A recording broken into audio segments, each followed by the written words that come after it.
100 dias, 100 dias, desde que Israel e Estados Unidos atacaram o Irã agora nessa última etapa, do que a gente tem que olhar no tempo como uma guerra bastante longa naquela região. E o que se nota nesses 100 dias agora, depois de várias rachaduras, é uma clara separação entre o que Israel acha que tem que fazer e o que os Estados Unidos acham que tem que fazer ou que Israel não deve fazer. Por sua vez, quando a gente olha para o Irã, percebemos um regime disposto até a escalar o conflito. O panorama vocês conferem primeiro com a Mariana Giangiacomo, nossa repórter lá de Washington. Para Donald Trump, seguir com o conflito significa manter o preço da gasolina em níveis impopulares nos Estados Unidos e alimentar questionamentos na base republicana sobre se o conceito America First é compatível com o direcionamento de bilhões de dólares em recursos militares ao Oriente Médio. Já para Benjamin Netanyahu, conquistas táticas relacionadas ao enfraquecimento do programa nuclear e das capacidades militares iranianas ainda precisam ser transformadas em uma vitória estratégica com repercussões em toda a região. O primeiro-ministro israelense sonha com uma aproximação entre Israel e mais monarquias árabes do Golfo Pérsico e com o Irã incapaz de representar qualquer ameaça para a região, de preferência com uma mudança de regime em Teherã. Entre a noite de domingo e a madrugada de segunda-feira, Israel e Irã trocaram ataques com uma série de recados mútuos e também para os Estados Unidos. O Irã disparou mísseis contra bases aéreas israelenses, afirmando que seriam respostas aos ataques de Israel sobre os arredores de Beirute, no Líbano. É no sul da capital libanesa que o Hezbollah, apoiado pelo Irã, concentra a sua estrutura política e organizacional. Logo após os primeiros relatos de mísseis iranianos no céu israelense, Trump deu uma série de declarações à imprensa pedindo para Israel não contra-atacar. Mas Netanyahu deu ordens para uma retaliação sobre alvos militares e ligados à indústria petrolífera do Irã.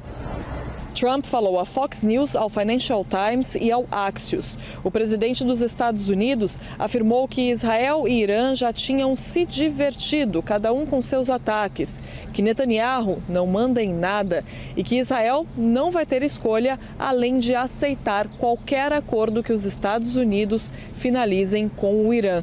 Acordo esse que, segundo Trump, está muito perto de ser alcançado. Uma nova declaração de Trump foi publicada pelo Axios nesta segunda-feira, após Israel e Irã anunciarem o fim dos ataques diretos entre os dois países. O presidente americano afirmou ter dito a Netanyahu que seria melhor que ele tomasse cuidado sobre como reagiria aos ataques do Irã, ou poderia ficar sozinho.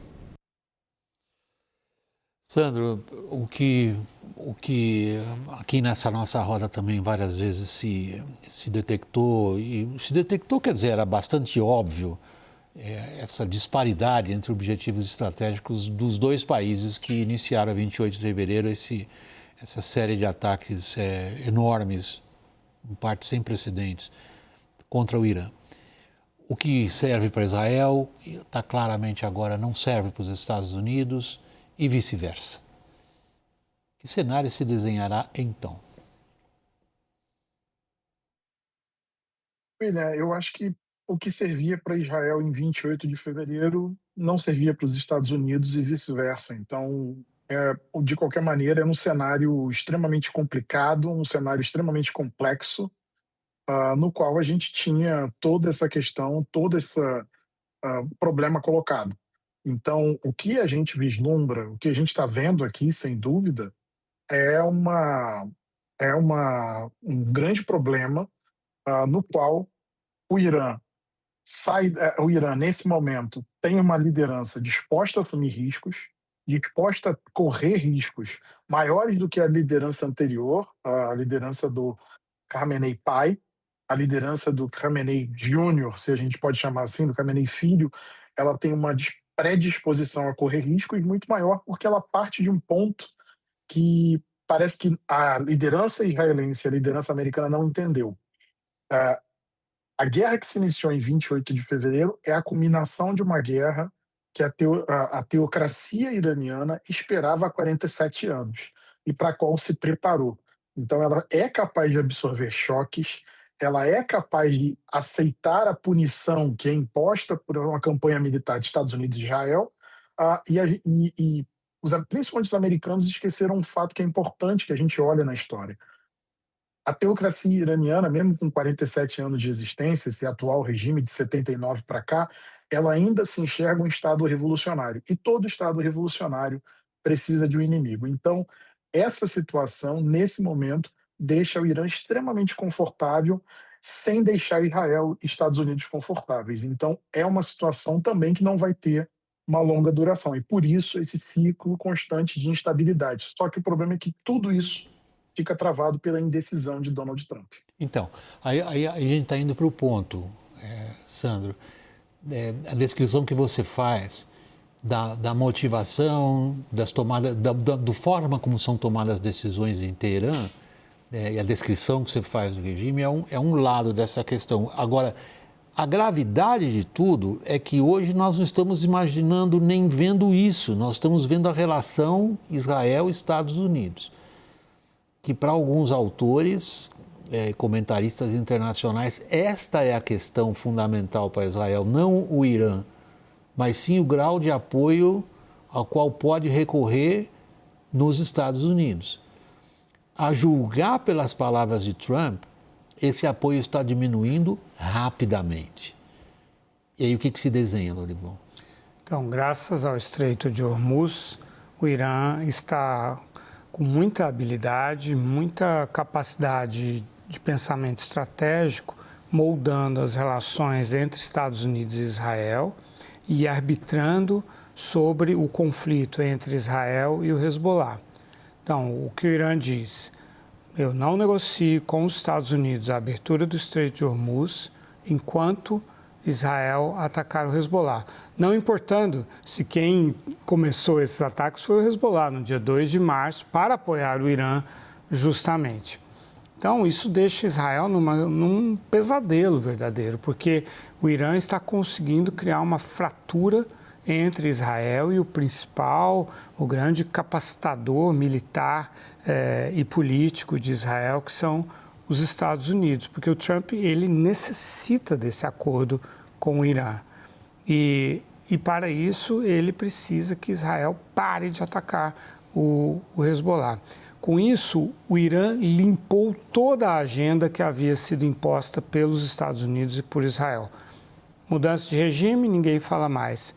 Fim do arsenal de mísseis convencionais, ninguém discute mais. A própria questão do programa nuclear ficou adiada para um outro momento.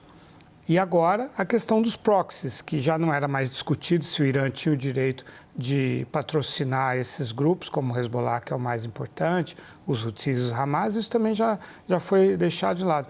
Mas agora o Irã está dizendo, não, peraí, eu só negocio se o meu proxy lá no Líbano não for atacado, né? E aí, com isso, a derrota estratégica que os Estados Unidos já vêm amargando se amplia, se estende para Israel também.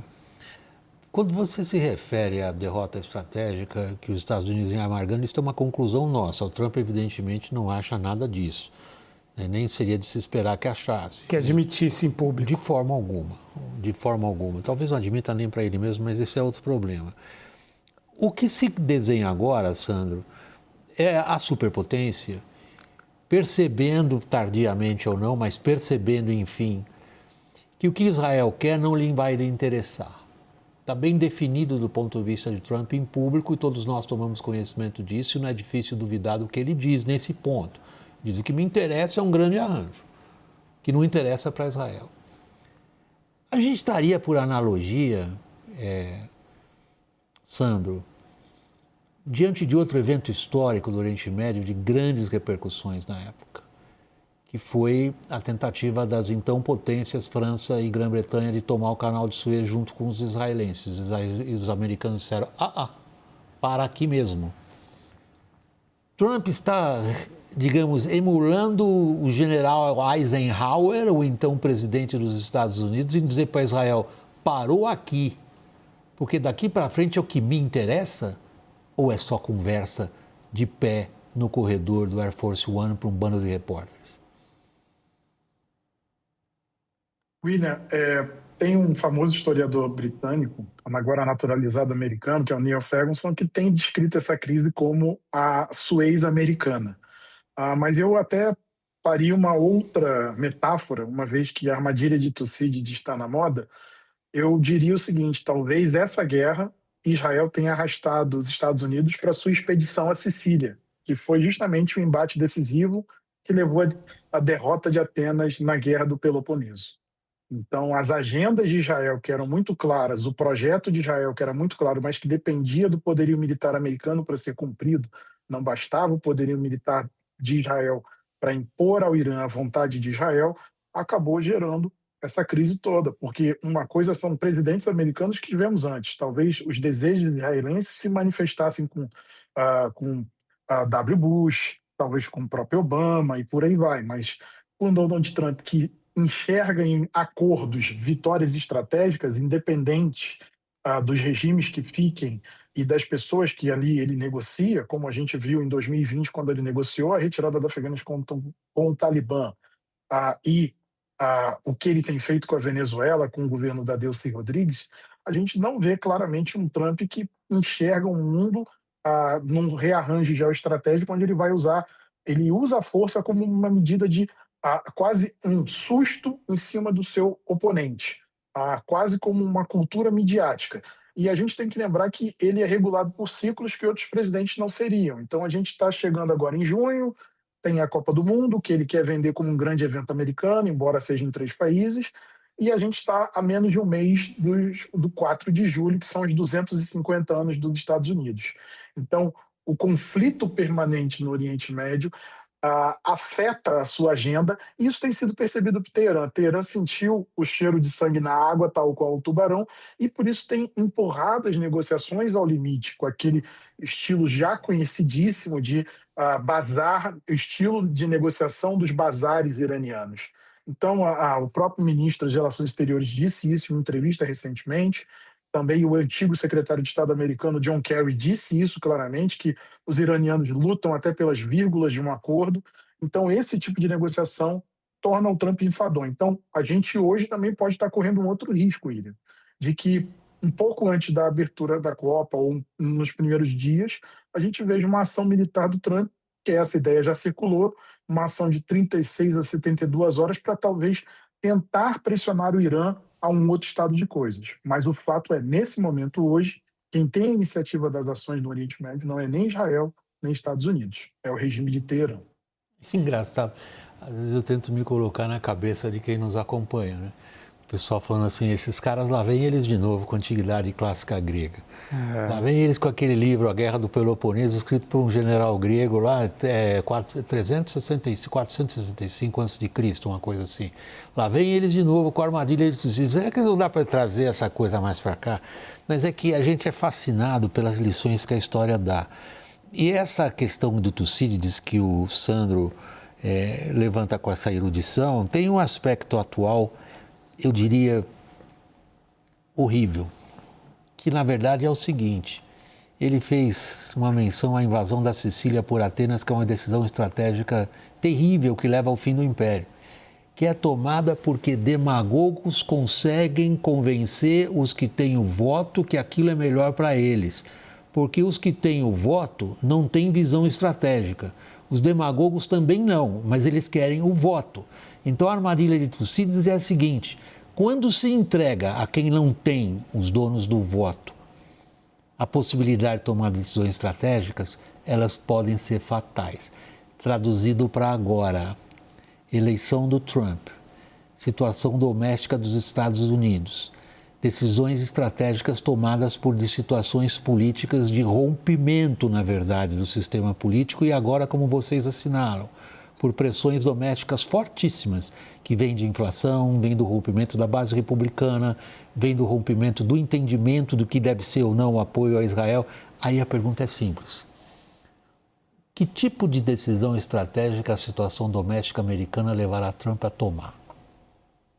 Pois é, o problema é que essa opção militar, ela já se mostrou ineficaz no caso do regime iraniano. Então, o Trump agora ele tem de exercer a pressão sobre o Netanyahu, né? Esperar que o Hezbollah não provoque o Netanyahu a ponto de ele romper até mesmo a relação com o Trump para se defender, e o Hezbollah, o Irã, por meio do Hezbollah, tem essa carta na mão. Então, o que está em jogo agora também, além das eleições, é a própria aliança entre Estados Unidos e Israel, que o Irã, ao explorar essa fratura, ele tem um ganho muito grande. Por isso o Irã está pronto para pagar um alto preço para ver essa relação se esgarçar. Em 1986, o brigadeiro George Keegan, que foi comandante da inteligência da Força Aérea Americana, disse que durante a Guerra Fria, a inteligência que Israel proporcionou aos Estados Unidos sobre o Oriente Médio equivalia a 5 CIAs. Ora, agora, a inteligência que Israel proporcionou aos Estados Unidos, ao Trump, ou que o Netanyahu entregou para o Trump, convencendo-o a atacar o Irã para mudar o regime, essa inteligência levou o Trump a caminhar a chamada última milha, que nenhum presidente americano caminhou, agora vemos por quê, e já sabíamos, aliás, antes por quê, porque o Irã poderia fechar o Estreito de Hormuz. Então, agora há um risco de um rompimento de uma relação muito importante estrategicamente para os Estados Unidos e mais ainda para Israel. É diante disso que nós estamos nesse momento, porque o Netanyahu também não vai ceder se ele vir o Hezbollah atacando. Então, o Irã vai exercer essa máxima pressão e nós vamos assistir a algo realmente histórico. Para encerrar, eu tenho mais um minuto, vou tentar ser bem conciso aqui, Sandro, porque a referência que o Lorival está fazendo é crucial. O New York Times trouxe anteontem na primeira página a desconfiança que os americanos têm hoje de estarem sendo espionados por Israel. E aí vem alguns comentaristas americanos, como o Thomas Friedman, e diz o seguinte: você quer matar alguém em Teherã, chama o Mossad. Você quer matar alguém em Beirute, você chama o Mossad. Mas se você quer entender quais são as tendências em Beirute ou quais são as tendências em Teherã, nunca chame o Mossad. Quando entra a desconfiança entre os órgãos de segurança, tchau. Você está vendo isso acontecer? Não é algo novo. Recentemente, a gente tem que lembrar que um dos espiões mais famosos a serviço de Israel, que foi um funcionário do FBI, que foi virado para o lado de Israel e começou a espionar a favor de Israel e conseguiu dados de toda a comunidade de inteligência americana, que era o Jonathan Pollard, foi recebido com honras de Estado em Israel pelo Netanyahu, depois de ter cumprido um longo período de prisão. Isso ficou muito marcado na comunidade de inteligência americana, e junto com alguns casos famosos, como o caso do Aldrich Ames, que espionava para a União Soviética e Rússia, são um dos casos mais vergonhosos de falha de inteligência americana. Então, é uma fissura que vem abrindo há algum tempo. E agora, é como você disse, William, quando existe a desconfiança, as coisas começam a ficar mais nebulosas e mais perigosas.